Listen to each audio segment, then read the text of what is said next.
Ito namang ano, yung BINI tsaka BGYO. Di ba? Pinag-usapan yan, ha? Pinag-usapan yan.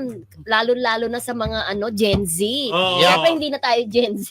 Yun nga eh, na parang sinasabi. Masyadaers na tayo. May mga hashtags nga friendship na BGYO out, BGYO disband, di ba? Oo. May mga gano'n na parang galit sila sa BGYO na yung mga netizens nadagdagan yung gamit ng galit sa BINI dahil nga nakikipag-associate sila sa BGYO.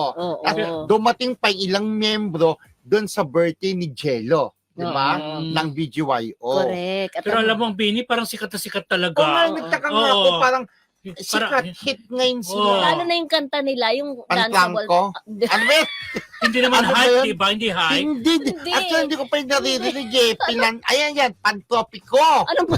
Pantropiko. O, yung tama ako. Bakit? Pantropiko. Yung Tama pantrangko, ko. doon tayo bumababa Hindi. papuntang office. Pero tama ako, pantropiko. Oh. Pantrangko. Hindi. Hit single nila yan, di ba? Oo. Tsaka meron pa salamin, di ba? Oo. Humarap ka sa akin. Charot. Snow White, ikaw ba yan? Di ba? Yung gano'n Yes, yan. ito na nga. Grabe ang mga pambabash, Kuya Yes. Roldan at Oo. Kuya Romel. Kaya to the point talaga na parang below the belt na yung mga atake sa kanila. Oo. At yan ay kinailangan na ng Star Magic na gumawa ng hakbang. So, anong official statement nila tungkol Oo, dyan? yes. At ito nga, isa pamamagitan ni Attorney Joji Alonso, ang iyong kaibigan friend. Oo, Diba? kaibigan natin yan. Oo, ito na nga ang kanilang official statement. Okay. BGYO BINI and its respective members have been the subject of malicious online attacks designed to seriously hurt and damage their reputation.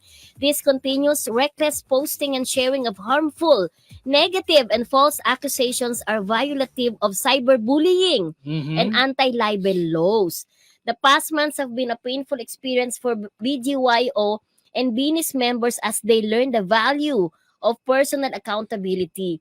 Both groups have gained the courage to stand up against online bullies.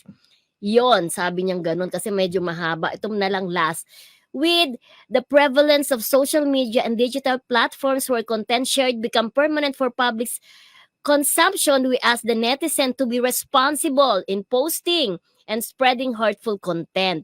It is everyone's duty to create a safe online environment rather than be the first to commit criminal acts, di ba? Correct. Oo, talaga pagka pwede kayong yung cyber papasok Cyberbullying. Cyber libel. Oo, Kasi diba? kung ano-ano nang sinasabi ng netizens sa mga members ng BGYO.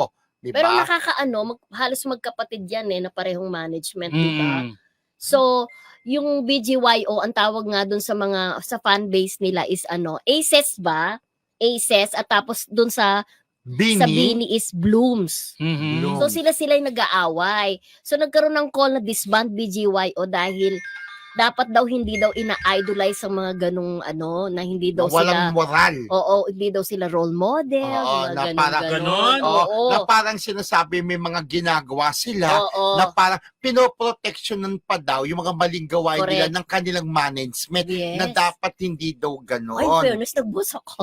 Oh, syempre, talaga. ganon, di ba? In English yun, ha? Oo. So, in Di ba? English. In English na, don't protect the wrongdoings. Parang Oo. ganon, Ay, di ba? wow, galing. Oo, di ba? Oo. The wrongdoings ng BGYO. Oo. Di ba? Pero yun nga yan, naglabas ng statement, parang binubuli lang sila, hindi naman totoo yung mga pagbibintang nila. At nadamay lang yung BINI, yun nga dahil sa pagpunta daw ng BINI Doon sa birthday. sa birthday ni Jill. At sinasabi daw, cheaters daw. Cheaters and Cheaters sila. abusive. And abusive na Oo. hindi daw Grabe kasi- dapat ina-idolize. Correct.